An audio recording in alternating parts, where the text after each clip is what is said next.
Today we'll be touching on three top landed questions: Strata-Landed versus Non Strata, Freehold Landed versus 99 Landed, as well as HDB Terrace houses for less than $1 million.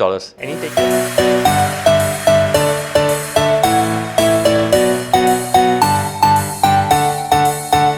Hey guys, welcome back to our follow-up video of the Belgravia Ace video. I hope you guys have actually caught that earlier. Now, before we get into the questions, we would like to just show you guys what is the pricing trend for landed property first and foremost all across the country. For the past 15 years, right, the whole of Singapore, the average PSF for landed properties has rose by about 169%. Yes, meaning to say if you bought anything for the past 15 years and it's a landed home, you make money, congratulations. Now, let's dive into a specific district. For in this case, it'll be District 28. That's where Belgravia Ace is. That's correct. Now, for the past 15 years, it has actually rose about 142%, very close to the national average, all across the board actually, which means to say this area, as ulu as you may think it is, can make money. It used to be known as a sleepy Seletar town, but I think after this Luxury collection, NIM collection, as well as this Belgravia Strata collection came in, so it kind of brought the prices as well. Yes, because naturally with transaction volume comes price increase. Yep. Okay, let's get down to our topic proper. Yes. So today we'll be touching on Strata-Landed versus non-strata, or you may know that as a landed title. That's What right. is the difference? That's right, yeah. Okay, so let's put it into the very basics. What on earth, Manuel, is a Strata-Landed? Well, Strata-Landed is also known as cluster house to some, or townhouse. yes, it's basically instead of a condominium unit, you have a house or a landed house in a development with communal facilities. It's basically a hybrid between a landed property and a condominium. Correct. This is truly the best of both worlds because you have the space of a landed home, but yet you have the condo facilities you can only find in a condominium project. And generally, right, Strata-Landed is often 30% cheaper than a true landed counterpart. That's correct. So let's touch on the landed title first. Okay, so for a landed title, basically you own the land that your property sits on. Okay, you have the right to tear down your home and rebuild it if you gain the right approval. For example, right, if you own a 999 or a freehold landed property that's handed to you by your ancestors, or you bought one, then it could be an old house, but you can seek approval to tear down the whole place and rebuild. Because it's 999 or freehold. That means after rebuilding, you still stay there for a long period of time. Yes, correct. Now, but for strata home or cluster home, it works differently because you don't technically own the land that your house is on. You actually own the airspace. Like a condo, more like condo. Just like a condominium. And you have to abide by the MCST rules of the strata development. Also, you cannot actually tear down the house and you cannot alter the house as much as you can for a landed property. There has been also two rules actually that has changed the availability and the pricing for strata landed property. The first one is the older rule that happens in year 2012. Yes. The title is called No Strata Landed in Condominium. So what happened was that in the olden days, right, people like to build landed property in condominium. Yes. And because it's under condo status, so that means foreigners can buy. That's correct. All along the rule has been that landed property should be only for Singaporeans. So for some foreigners who want to circumvent the rules and actually own a landed home, they bought it in older developments like the Liden, Thomson Grand and Archipelago. This is over at Bedok Reservoir. These are called the backdoor buys. So for those landed that existed before this rule, it's still allowed to be sold to foreigners. Yes. So these are the so-called special landed properties. Yep. So this is one of the major rules that affected the prices as well as the availability of this strata landed. That's correct. Okay, the second rule. This in is 2014. a big rule as well. Yes. Now, in 2014, UIA actually revised the guidelines for strata landed developments. To put it very simply, more space has to be allocated for communal facilities. Yes. And part of this communal facilities must be an increase in greenery for the development. Because what happened was that there's a lot of feedback from residents in the area saying, hey, you convert this into a strata landed, more units, so it's more squeezy. Yes. So this new rule has, this revised rule resulted that these developers can only build less units than preferred before the rule itself. That's correct. Yeah. Maybe we take a look at an example of this using Belgravia Ace example. Yes. So using Belgravia Ace as example, right? As you guys are aware, Belgravia Ace is only 107 houses actually. But do you guys know that under the old rule, it's actually, if I'm not mistaken, 179, Dennis, right? Yep. So which means to say that if we were still going under by the old rule, the density will be much more for Belgravia Ace.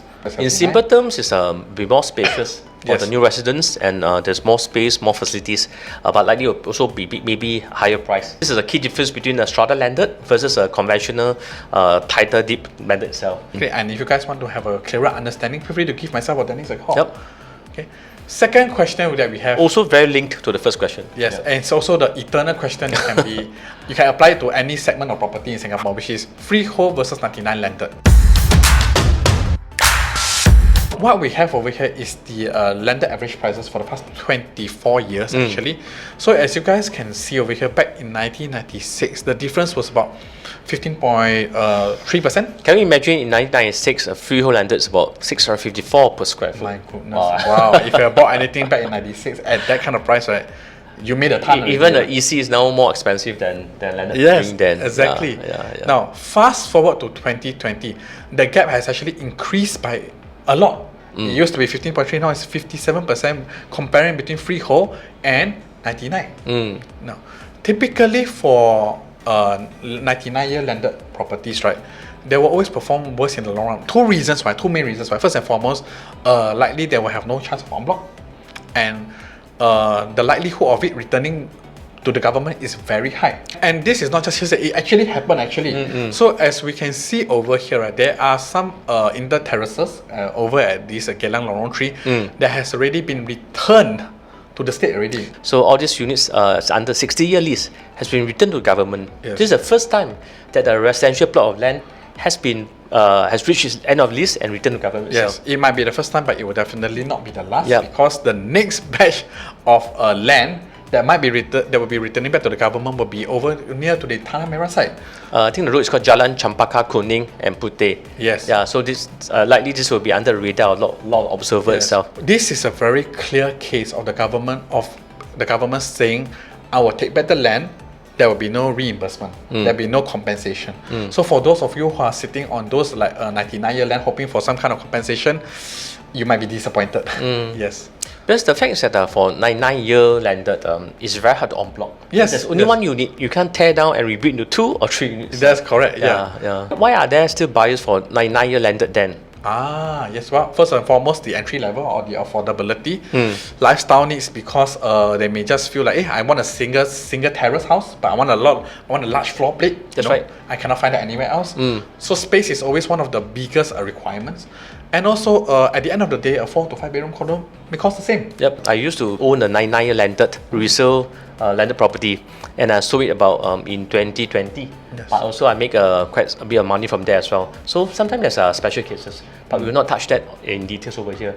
For those who are keen to buy a landed, but you are confused between a 99-year landed and a freehold landed, mainly because of budget constraint, feel free to give me a call to have a discussion on how it can help you with your buying needs. Sure. Yep. Now, then on to the last question. The rarest of the rarest in the market, HDB terrace houses. Most of you are thinking right now, wow, HDB got terrace houses.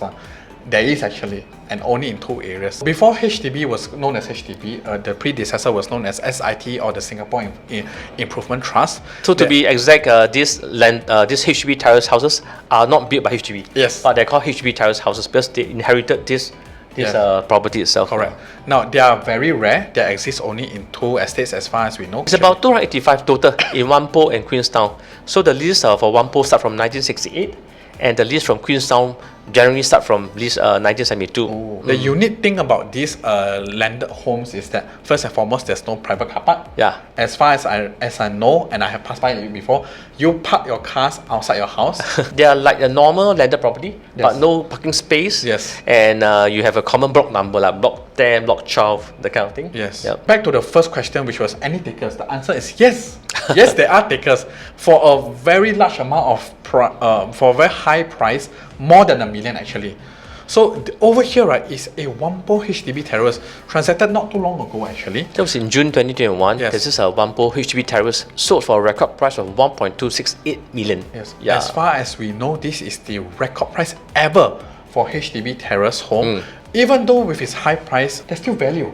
Because they are like landed, as we mentioned, and they have a lot of ample living space with a private garden or backyard. It attracts owner occupiers who want space or after a certain lifestyle, Yes. but they have a very limited budget for private terrace house, so That's they aim for correct. this HDB terrace house. Yes. There's definitely a market for a property like that because it's much cheaper than a conventional landed home. First and foremost, the upkeep is also less as well. For year 2021, the transacted price for this HDB terrace house ranged from between 900k to 1.2x million. Yes. Yeah, so pretty attractive prices. Yes. And HDB will never build this ever again. Yep. So there is a huge lack of supply for something like Very that. unique, very unique houses, and they are usually located in mature estates like Whampoa area, as mentioned. Yeah. I mean, guys, if you really think about it, 1.2 million for a landed property, where else are you going to find that in Singapore, right? The buyers usually are retirees or downgraders from larger private homes because they probably want to cash out from a bigger large home. Yes. 2 to 3 mil cash out, buy a 1 mil HDB terrace house. So you don't compromise on your living quality, Sure. but yet you have spare cash from after downgrading. Because with the number of remaining lease, actually, it may be more suitable for the older buyers, actually, for the younger people. My personal maybe take not is so. that for this HDB terrace house, it's more suited for own stay rather than as an investment. Because the thing is that it might be returned to the government at the end of the lease. Yes. And likely the capital appreciation would be minimum or even zero. Yeah, I think like after 1.2 million, I think likely to be zero. Yeah, for the appreciation. that's right. Per year since 2011, the contracted units is ranged from 10 to 18 units for this Wow. HDB terrace house. So pretty low. Yeah, really. You just imagine, guys, on the higher end is 18 units per year. Just imagine 18 units for the whole of Singapore for a year. That means even if you want, there might not be any Yes. supply in the market. Yeah, That's correct. Now, this really tells us that when something is not readily available, like a freehold strata landed, there's always going to be a demand, That's right. and it will hold its value very well. Irony is that if you classify HDB terrace house as a HDB category, it might seem on high side. Yes. But when compared to the 9-year leasehold private property, actually seems to be that very affordable. Yes, exactly. This is the irony. Yes. If budget is not constrained, as we always said, freehold landed is the best, followed by strata landed, and then maybe no choice, 9-year landed. If really your budget is still a big constraint, but you aspire to live in a landed Yes. property, then maybe this HDB terrace house around 1 million could be an option for you. With that in mind, guys, if you are thinking of maybe selling your own HDB terrace house, or if you are thinking to invest in a freehold strata landed, feel free to give myself and Dennis a call. Yep. We'll be most pleased to advise you, no obligation, and we hope to see you guys soon. Yep.